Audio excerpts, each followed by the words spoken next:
Menurut saya, fungsi hukum adalah untuk memberikan petunjuk kepada masyarakat bagaimana mereka harus bertingkah laku dan bersikap dalam masyarakat yang menyangkut dengan kebutuhan-kebutuhan pokok.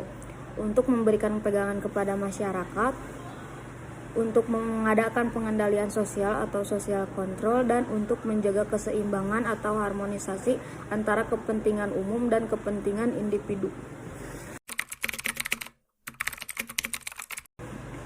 Menurut saya, masih banyak masyarakat Indonesia yang tidak peduli hukum. Salah satu penyebabnya adalah karena para penegak hukum tidak menegakkan hukum dengan baik. Para pelanggar hukum banyak memiliki pengalaman buruk dengan penegak hukum. Penegak hukum nampaknya masih pandang bulu dalam menghadapi para pelanggar hukum. Karena sifat pandang bulu inilah, masyarakat berpikir asal ada uang atau koneksi-koneksi tertentu, maka bisa terhindar dari hukum, atau dikenal dengan hukum tajam ke bawah dan tumpul ke atas. Untuk membenahi sistem di Indonesia, diperlukan perubahan sikap dari semua orang yang terlibat dalam hukum. Penegaknya harus lebih tegas, masyarakatnya juga harus merubah pandangan mereka terhadap hukum. Hukum itu sebenarnya bermanfaat demi berlangsungnya keteraturan di negeri ini, maka hukum harus ditaati oleh seluruh lapisan masyarakat. Dimulai dari diri sendiri dulu deh, jadilah contoh yang baik untuk orang lain. Jangan hanya berkata, orang ini juga melanggar hukum, tidak kenapa-kenapa. Kalau masyarakat Indonesia semuanya berpikiran seperti itu, Indonesia kapan berubahnya? Kenyataannya, dalam lingkungan masyarakat telah terjadi hilangnya kepercayaan terhadap hukum dan penegak hukum. Kepatuhan terhadap hukum merosot tajam sehingga terjadi disfungsi hukum.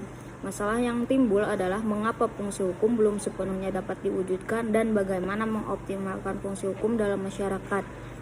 Substansi hukum dan berhukum seharusnya secara nyata berorientasi dan berargumentasi pada moralitas untuk terbentuknya masyarakat sejahtera.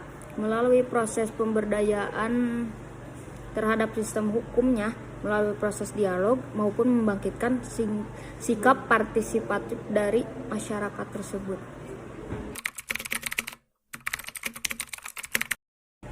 Ius constitutum adalah hukum yang berlaku pada saat ini atau hukum yang telah ditetapkan atau hukum positif. Sedangkan ius constituendum berarti hukum yang dicita-citakan atau yang diangan-angankan di masa mendatang.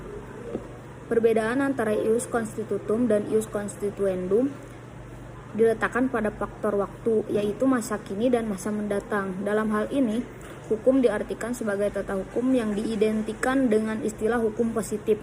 Kecenderungan pengertian tersebut sangat kuat oleh karena kalangan tertentu berpendapat bahwa setelah diundangkan maka ius constituendum menjadi ius constitutum. Dengan demikian, ius constitutum kini pada masa lampau merupakan ius constituendum.